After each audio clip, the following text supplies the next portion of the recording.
पवन सिंह नहीं लड़ेंगे आसनसोल से चुनाव, असली कारण आप भी जान लीजिए। नमस्कार, मैं किशन कुमार हूं।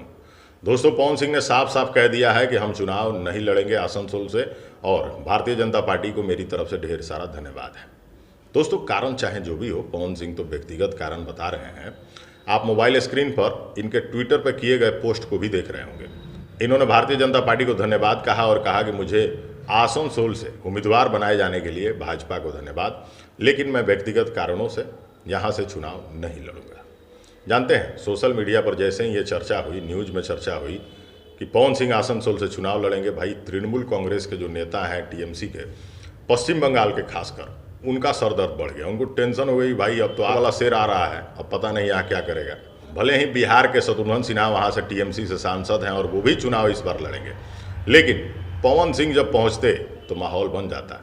इसलिए बन जाता क्योंकि इन दिनों काफ़ी अलग ही माहौल है। आपको बता दें कि पवन सिंह नाम वापस ले करके कहीं ना कहीं अपनी ही किरकिरी करा लिए हैं।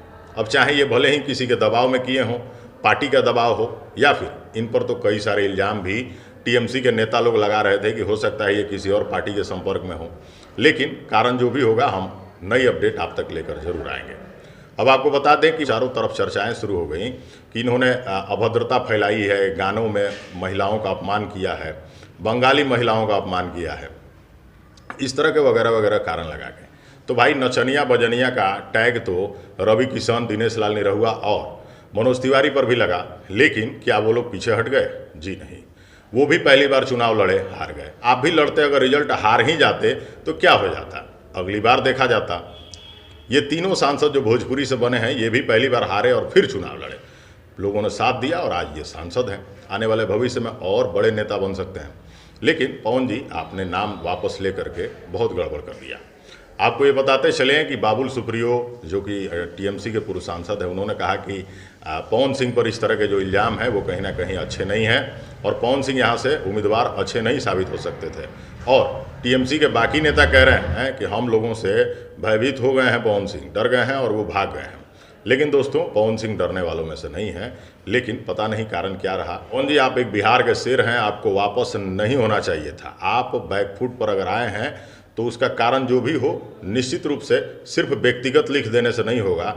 आपके फैंस, आपके चाहने वाले ये जानना चाहते हैं कि असल में कारण क्या है। तो ये भी हो सकता है कि पार्टी ने ही पवन सिंह को कहा हो कि आप पोस्ट कर दीजिए, आपको कहीं और से हम लोग टिकट की व्यवस्था करेंगे या आपको लड़वाएंगे। लेकिन क्षेत्रीय तो शत्रुघ्न सिन्हा भी नहीं है वहाँ के, अगर वो चुनाव वहाँ लड़ सकते हैं तो पवन सिंह क्यों नहीं?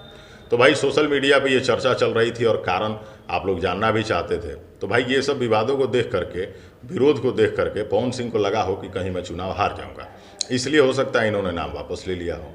लेकिन जो भी हुआ, कहीं ना कहीं अच्छा नहीं है। पवन सिंह के चाहने वाले वैसे तो थोड़े से मायूस हो गए थे कि पवन सिंह को यूपी और बिहार से ही कहीं से टिकट मिलता तो अच्छा रहता, खासकर से आरा से। लेकिन दोस्तों, फिल्मी लोग हों या फिर बड़े नेता, कभी भी अपने गृह जिला से चुनाव नहीं लड़ते। ये राजनीतिक कई सारे कारण भी हो सकते हैं, लेकिन कारण जो भी हो, पवन सिंह ने नाम वापस लिया है, ये कहीं ना कहीं दुखद है। और पवन सिंह भयभीत नहीं हुए हैं, डरे नहीं हैं। लेकिन एक योद्धा की तरह पवन सिंह को चुनाव लड़ना चाहिए था। रिजल्ट चाहे जो भी हो, वहाँ की भाजपा आपके साथ होती, पूरे देश भर में उस सीट का चर्चा होता, कहीं ना कहीं मीडिया के लोग भी उस सीट को सबसे विशेष करके दिखाते। और क्योंकि पवन सिंह वहाँ पहुँचे हैं और शत्रुघ्न सिन्हा सामने हैं, दोनों ही अपने आप में एक अलग अलग हस्ती हैं, गजब का माहौल बन सकता था। लेकिन पवन सिंह ने एक पोस्ट करके सब कुछ गड़बड़ कर दिया। अब देखते हैं कि आगे क्या कुछ होता है। पवन सिंह को कहीं और से लड़वाया जाएगा या नहीं, या फिर पवन सिंह कहीं मान जाएंगे, फिर से आसनसोल से ही लड़ेंगे। कोई भी अपडेट होगी तो हम आपको ज़रूर देंगे। पेज पे देख रहे हैं तो फॉलो कर लीजिए, यूट्यूब पे देख रहे हैं तो सब्सक्राइब कर लीजिए। अगली वीडियो में कुछ और, तब तक के लिए नमस्कार।